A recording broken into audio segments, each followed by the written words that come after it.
Hi friends, இங்கே பாருங்கள், நம்ம இன்னைக்கு கால் போடுறோன்னு சொல்லியிருந்தோம்ல, கால் போட்டாச்சு. அவரை விதை கொஞ்சம் நட்டிருக்கேன். இங்கே பாருங்கள் ஃப்ரெண்ட்ஸ், இதுதான் வந்து கோஸ் விதை கொஞ்சம் நட்டிருக்கேன். அதுக்கப்புறம் இன்னொன்று காட்டுறேன் பாருங்கள் உங்களுக்கு. இங்கே பாருங்கள் ஃப்ரெண்ட்ஸ், இது என்னான்னு சொல்லுங்கள் பார்க்கலாம். இதுதான் வந்து பீட்ரூட் விதை, சரிங்களா? இப்படி தான் இருக்குமா? நானும் இப்போ தான் ஃபஸ்ட் டைம் பார்த்துருக்கேன். நட போகிறோம். செடி வந்தோடனே உங்களுக்கு வீடியோ போட்டுடுறோம்.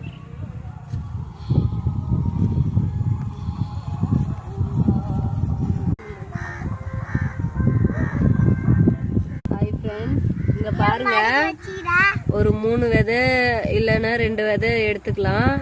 இப்படி வச்சு மேலவே வச்சு தான் லேசாக மண் போடணும்.